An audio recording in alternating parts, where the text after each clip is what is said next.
If you want to avoid stretched or misshapen necklines, you've come to the right tutorial. In this quick lesson, we will guide you through 2 easy methods for stabilizing seams to prevent unwanted stretching, and we'll also compare the effectiveness of each technique. Let's begin by defining both of our stabilization methods. Using stay stitching involves sewing a straight stitch, usually with a shorter stitch length, along the raw edges of your pattern pieces, which prevents them from stretching, especially in bias cut areas. This stitching is not removed during the garment construction, so must always stay within the seam allowance. Using sew-in interfacing involves cutting an exact replica of the neckline or pattern piece from a slim piece of interfacing, which is sewn onto the wrong side of your fabric. As with stay stitching, the stitches are not removed during construction, so they must stay within the seam allowance. For necklines, you want to use a lightweight sew-in interfacing, not the fusible bumpy glue type.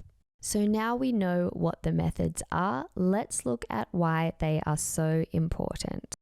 We'll start with a side-by-side comparison of a raw neckline to one using interfacing, pinning both at the V neckline point and comparing the section that is bias cut, which is where you will encounter stretching troubles. You can see the raw neckline has stretched considerably by over 2 centimeters, and when using a delicate fabric like chiffon, it stretches even more to the point of losing its original shape. When we compare the interfacing to stay stitching, there's only a minor difference between the two. So depending on the fabric and the bias areas, in some cases, stay stitching may be all that's needed. Our suggestion, if you're sewing a neckline that has a bias section, just go for the interfacing. A stretched neckline at the end of a project is absolutely heartbreaking. If your pattern doesn't come with a separate neckline interfacing piece, don't worry, you can easily draft one. Simply trace along the neckline, then make your pattern piece about 2 centimeters or 7/8 of an inch wide. Ensure to transfer the grain line across to match your original pattern. When cutting your interfacing, identify the most stable, least stretchy direction and align this with your grain line. Next, with your fabric wrong side up, pin the interfacing to the pattern.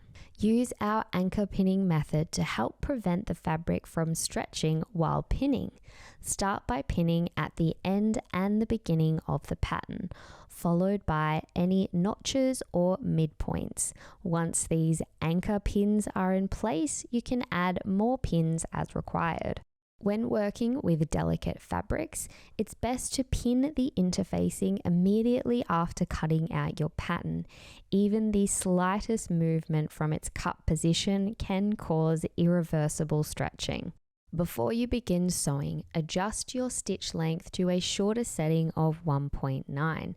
This adjustment not only enhances seam stability, but also mitigates the risk of pulling stitches.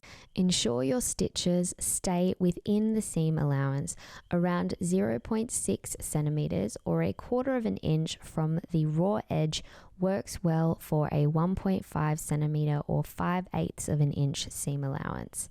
Also be sure not to backstitch or pull the fabric as you sew. One final note on neckline interfacing: regardless of the neckline finishing method, even if it's a fully lined bodice, it's always crucial to trim back the interfacing during the assembly process to avoid any unwanted stiffness along the neckline. For stay stitching, simply sew a line of stitching inside the seam allowance with a reduced stitch length of 1.9. Also be sure not to backstitch. There's no interfacing to stabilize the fabric as you sew, so avoid pulling the fabric or speedy stitching, which can increase the chances of stretching your fabric. You may notice a slight wave once sewn, so be sure to give the seam a good press to set the stitches. And there you have it, 2 options for sewing a perfect neckline.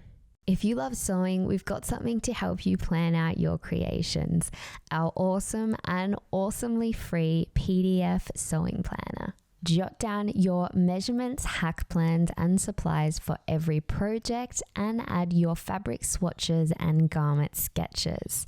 Use one of our 4 croquis models or sketch on the blank planner pages.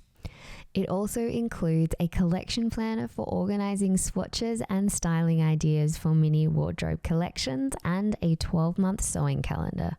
Get all your measurements sorted with our journal and step-by-step video tutorial, which walks you through how to take each measurement.